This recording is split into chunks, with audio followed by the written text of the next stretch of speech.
Hello, Assalamu alaikum. Welcome back again.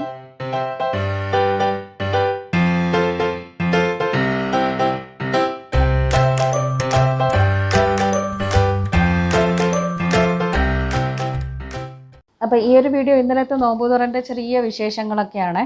നോമ്പ് തുറക്കാനായിട്ട് ഒരുപാട് items ഒന്നും ഇല്ല. ഇന്ന് ഉണ്ടാക്കിയത് ഒരു സ്പെഷ്യൽ സാൻഡ്വിച്ചാണ്. ബ്രെഡ് സാൻഡ്വിച്ചാണ് ഉണ്ടാക്കിയത്. ഓരോ ലെയർ ഞാനിപ്പോൾ 2 ലെയറാണ് ഉണ്ടാക്കിയത്. 2 ലെയറിലും ഡിഫറെൻറ്റ് മസാല ഫില്ലിങ്സ് വെച്ചിട്ടാണ് ഉണ്ടാക്കിയത്. ഒന്നിൽ നമ്മൾ സാധാരണ യൂസ് ചെയ്യുന്ന ഷവർമൻ്റെ ഫില്ലിങ്ങും പിന്നെ ഒന്നിൽ പഫ്സ്പോളൻ്റെ ആ ഒരു ഫില്ലിങ്ങുമാണ് കൊടുത്തത്. പിന്നെ ഡിന്നറിന് എന്താ പറയുക, നെയ്പ്പത്തിലും ചിക്കൻ കറിയും വെറുംചോറും മുളകിട്ടതും അതുപോലെ കായ് കടുവിട്ടതും ഒക്കെ ആയിട്ട് അടിപൊളിയായിട്ടുള്ളൊരു ഡിന്നർ. അപ്പം ഇന്നത്തെ ഈ ഒരു ചെറിയ വ്ളോഗ് എല്ലാവരും ഒന്ന് മിസ് ചെയ്യാണ്ട് സ്കിപ്പ് ചെയ്യാണ്ട് ഒന്ന് കണ്ടു നോക്കണേ. അപ്പോൾ നമുക്ക് വീഡിയോയിലേക്ക് പോയാലോ.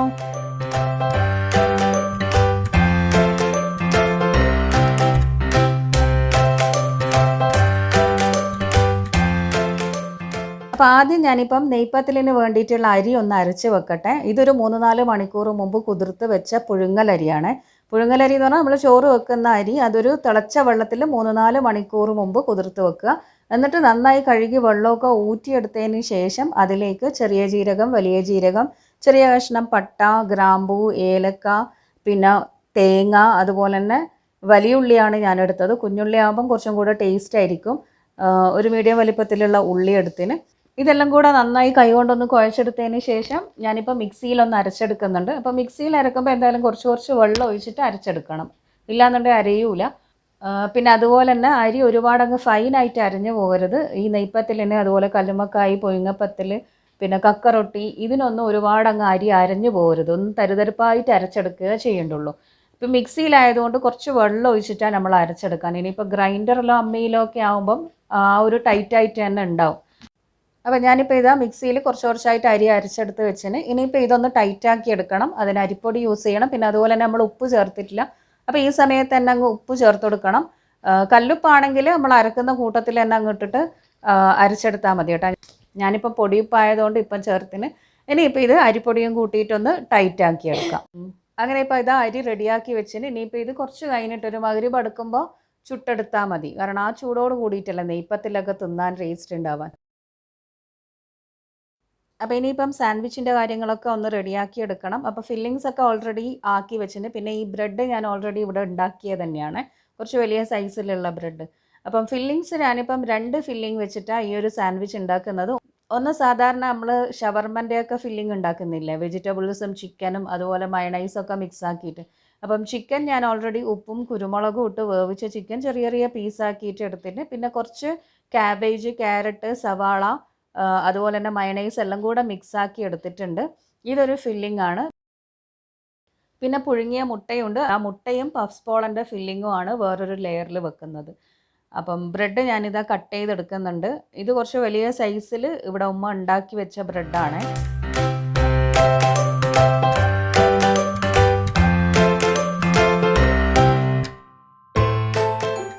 അങ്ങനെ ഞാനിപ്പം ബ്രെഡ് ഒരു 4-5 സ്ലൈസ് ആയിട്ട് കട്ട് ചെയ്തെടുത്തിട്ടുണ്ട്. ഞാനിപ്പോൾ ഒരു 2 ലെയറിലേ ഇങ്ങനെ സാൻഡ്വിച്ച് ഉണ്ടാക്കുന്നുള്ളൂ. അപ്പോൾ ഒരു സ്ലൈസ് ബ്രെഡിൽ ഞാനിപ്പോൾ ആദ്യം കുറച്ച് മയണൈസും അതുപോലെ തന്നെ പിസ്സ സോസും ഒന്ന് സ്പ്രെഡ് ചെയ്ത് കൊടുക്കുന്നുണ്ട്. എന്നിട്ട് അതിൻ്റെ മുകളിൽ നമ്മളിപ്പോൾ ഉണ്ടാക്കിയിട്ടുള്ള ഷവർമൻ്റെ ഫില്ലിംഗ് ഉണ്ടല്ലോ, അത് ഇതേപോലെ നന്നായിട്ട് എല്ലാ ഭാഗത്തും ഒന്നങ്ങ് സ്പ്രെഡ് ചെയ്ത് കൊടുക്കാം. പിന്നെ ഇതിൻ്റെ മുകളിൽ വേണമെങ്കിൽ കുറച്ച് ചീസ് ഗ്രേറ്റ് ചെയ്തിട്ട് വെച്ചെടുക്കാം, അടിപൊളി ടേസ്റ്റ് ആയിരിക്കും. ഇനിയിപ്പം അടുത്ത ഒരു ബ്രെഡ് ഇതിൻ്റെ മുകളിലായിട്ട് വെച്ച് കൊടുത്തിട്ട് ഇതിലും ഞാൻ ഈ പറഞ്ഞ പോലെ കുറച്ച് മയണൈസ് ഒന്ന് സ്പ്രെഡ് ചെയ്ത് കൊടുക്കുന്നുണ്ട്. മയണൈസിൻ്റെ കൂടെ കുറച്ച് ടൊമാറ്റോ സോസും മിക്സ് ആക്കിയിട്ട് അങ്ങനെ ഒരു സോസാക്കി, അതും അടിപൊളിയാണ്. പിന്നെ ഇതിൻ്റെ മുകളിൽ ഞാനിപ്പം നമ്മുടെ പഫ്സ്പോളൻ്റെ ആ ഒരു പഫ്സിൻ്റെ ആ ഒരു മിക്സ് ഉണ്ടല്ലോ, ഉള്ളീൻ്റെ ഒരു മസാല ഫില്ലിംഗ് ആണ്, അത് ഇതിലേക്ക് വെച്ച് കൊടുക്കുക. ഈ ഒരു ഫില്ലിങ്ങിന് ഞാൻ ഇതിനു മുമ്പ് പഫ്സ്പോള ഉണ്ടാക്കുമ്പം വീഡിയോയിൽ ഡീറ്റെയിൽ ആയിട്ട് കാണിക്കുന്നുണ്ട് എങ്ങനെയാണ് ഉണ്ടാക്കുന്നതെന്ന്. അതുകൊണ്ടാണ് ഞാൻ ഇതിലങ്ങനെ ഡീറ്റെയിൽ ആയിട്ടൊന്നും കാണിക്കാത്തത്. ഇപ്പോൾ 2 ടൈപ്പിൽ പഫ്സ്പോള ഞാൻ ഉണ്ടാക്കിയിട്ടുണ്ട്. ബ്രെഡ് വെച്ചിട്ടും ഉണ്ടാക്കിയിട്ടുണ്ട്, അതുപോലെ സമൂസ ഷീറ്റ് വെച്ചിട്ടും ഉണ്ടാക്കിയിട്ടുണ്ട്. അപ്പോൾ 2ൻ്റെയും ലിങ്ക് ഞാൻ ഡിസ്ക്രിപ്ഷനിൽ കൊടുക്കാം. നിങ്ങൾ വീഡിയോ കണ്ടോക്കുക കേട്ടോ. നോമ്പ് തുറക്കാൻ അടിപൊളിയാണത്. പിന്നെ ഈ ഫില്ലിങ്ങിൻ്റെ മുകളിലായിട്ട് പുഴുങ്ങിയ മുട്ട ചെറിയ ചെറിയ പീസായിട്ട് കട്ട് ചെയ്തിട്ട് അങ്ങനെ വെച്ചെടുക്കുക. നമ്മൾ പഫ്സിൽ കിട്ടുന്നില്ല, മുട്ട പഫ്സിൽ കിട്ടുന്ന ആ സെയിം സാധനം തന്നെയാണ് ഇത്. ഇനി ഒരു ബ്രെഡ് ഇതിൻ്റെ മുകളിൽ വെച്ച് കൊടുത്തിട്ട് കുറച്ച് മയണൈസൊക്കെ ഒന്ന് സ്പ്രെഡ് ചെയ്ത് കൊടുക്കുന്നുണ്ട്. ബാക്കി ഇതിൻ്റെ മുകളിൽ ഞാനിപ്പം കുറച്ച് ചീസ് വെച്ച് കൊടുക്കുന്നുണ്ട്. ചീസ് ഗ്രേറ്റ് ചെയ്തിട്ട് ഒന്ന് സ്പ്രെഡ് ചെയ്ത് കൊടുക്കുന്നുണ്ട്. അപ്പോൾ ഞാനിപ്പം 2 ഫില്ലിംഗ് ആണ് ഉണ്ടാക്കിയത്. നമുക്ക് ഇഷ്ടമുള്ള ഫില്ലിങ്സ് എന്തൊക്കെയാണോ അത് നോക്കി ഉണ്ടാക്കിയിട്ട് ഓരോ ലെയറായിട്ട് അങ്ങനെ വെക്കാം.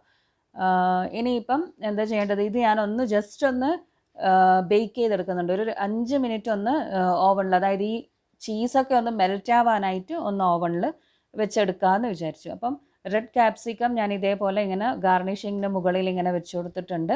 ഇനിയിപ്പം ബേക്കിംഗ് ട്രേയിൽ വെച്ചിട്ട് ഒരു 5 മിനിറ്റ് പ്രീഹീറ്റ് ചെയ്തിട്ടുള്ള ഓവണിൽ ഇതൊന്നങ്ങ് വെച്ച് കൊടുക്കാം.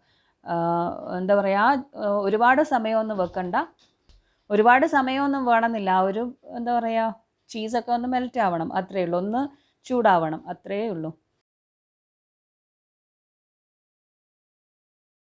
അങ്ങനെ നമ്മുടെ ടേസ്റ്റി ആയിട്ടുള്ള വെറൈറ്റി ബ്രെഡ് സാൻഡ്വിച്ച് ഇവിടെ റെഡിയായി. അപ്പോൾ ഇനിയിപ്പം മഗ്‌രിബ് അടുക്കാറായി, എന്താ പറയുക, ബാങ്ക് കൊടുക്കാനായി. നെയ്പ്പത്തിൽ അങ്ങനെ അങ്ങ് പൊരിച്ചെടുക്കണം. അപ്പോൾ നെയ്പ്പത്തിൽ പൊരിക്കാൻ എല്ലാവർക്കും അറിയാം. ചെറിയ ചെറിയ ബോൾസ് ആക്കി എടുത്തിട്ട് പൂരി പോലെ തന്നെ കൈവിൽ വെച്ചിട്ട് നമുക്ക് പരത്താം, ഇല്ലെങ്കിൽ ചപ്പാത്തി പ്രസ്സിലൊന്ന് ജസ്റ്റ് പ്രസ് ചെയ്ത് കൊടുത്താലും മതി. എന്നിട്ട് ചൂടായ എണ്ണയിലിട്ട് പൊരിച്ചെടുക്കാം. ബോൾസ് ഇതേപോലെ ചൂടായ എണ്ണയിലേക്ക് അങ്ങ് ഇട്ട് കൊടുക്കുമ്പം ഇതേപോലെ നെയ്യ് നന്നായിട്ട് ഇങ്ങനെ പതഞ്ഞ് പൊങ്ങും. പിന്നെ അടിഭാഗം ഒന്ന് മൊരിഞ്ഞ് വന്നു എന്ന് കാണുമ്പം നെയ്യിൽ നിന്ന് അതന്നെ ഇങ്ങനെ പൊങ്ങി വരികയും ചെയ്യും. പിന്നെ ഒന്ന് ജസ്റ്റ് തിരിച്ചും മറിച്ചും ഇട്ട് കൊടുത്തിട്ട് അപ്പുറത്തെ സൈഡിലും ഒന്ന് ഇട്ട് കൊടുത്തിട്ട് പൊരിച്ചെടുക്കാം.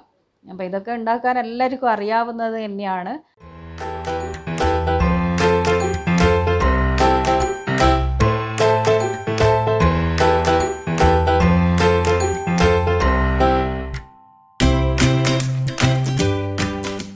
അപ്പോൾ എല്ലാവർക്കും ഇഷ്ടപ്പെട്ട ഒന്നായിരിക്കും നെയ്പ്പത്തിലും ബീഫ് കറിയും. നെയ്പ്പത്തിൽ ഒരുവിധം എല്ലാത്തിൻ്റെ കൂടെയും നല്ലൊരു കോമ്പിനേഷനാണ്. പിന്നെ നിങ്ങൾ ഈ നെയ്പ്പത്തിൽ ഇതേപോലെ കറിയൊക്കെ മിക്സ് ആക്കിയിട്ട് കഴിച്ചിട്ടുണ്ട്, അടിപൊളി ടേസ്റ്റ് അല്ലേ അത്. അപ്പോൾ ഇതാ നെയ്പ്പത്തിൽ ഇതേപോലെ പൊരിച്ചെടുത്തിട്ടുണ്ട്. ഞാനിപ്പോൾ കുറച്ച് നോമ്പ് ഓർക്കുമ്പോഴത്തേക്ക് മാത്രം കുറച്ച് പൊരിച്ചെടുക്കുന്നുണ്ട്. ബാക്കിയുള്ളത് എന്താ പറയാൻ, രാത്രി നാസ്തക്ക് വേണമെന്നുണ്ടെങ്കിൽ പൊരിച്ചെടുക്കും കേട്ടോ. അങ്ങനെ നമ്മൾ ഇന്നത്തെ നോമ്പ് തുറൻ്റെ കുറച്ച് കാര്യങ്ങളൊക്കെ റെഡിയായി. പിന്നെ ഓൾറെഡി എന്തായാലും ചോറ് ഉണ്ടാക്കുന്നുണ്ട്. ചോറിന് വേണ്ടിയിട്ട് ഇപ്പോൾ ശരിക്കും പറഞ്ഞാൽ ചിക്കൻ കറിയുണ്ട്, അല്ലാണ്ട് ഉണക്ക ചെമ്മീനും ഉരുളക്കിഴങ്ങും വണ്ടയും ഇട്ടിട്ട് നല്ല അടിപൊളിയായിട്ട് വരട്ടിയിട്ടുണ്ട്. അപ്പോൾ ഈ ഒരു റെസിപ്പി ഉണക്ക മീനും ഏതെങ്കിലും വെജിറ്റബിളും ഇട്ടിട്ട്, അതായത് അധികം ഉരുളക്കിഴങ്ങ് ഇട്ടിട്ടുള്ളൊരു കറി ഇതിന് മുമ്പ് ഞാൻ ഡീറ്റെയിൽ ആയിട്ട് വീഡിയോ കൊടുത്തിന്. അപ്പോൾ ആ ഒരു റെസിപ്പി ലിങ്ക് ഞാൻ ഡിസ്ക്രിപ്ഷനിൽ കൊടുക്കാം കേട്ടോ. പിന്നെ ചോറിൻ്റെ കൂടെ കായ് കടുകിട്ടതാണ്, പച്ചക്കായ കടുകിട്ടതായത്.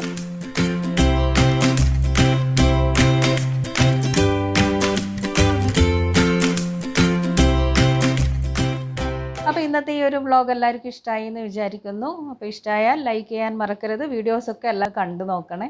അപ്പം പുതിയ റെസിപ്പീസും വ്ളോഗ്സും റമളാൻ ടിപ്സും ഒക്കെ ആയിട്ട് നമുക്ക് ഇനിയും കാണാം. അതുവരെ Tata bye bye. Thank you.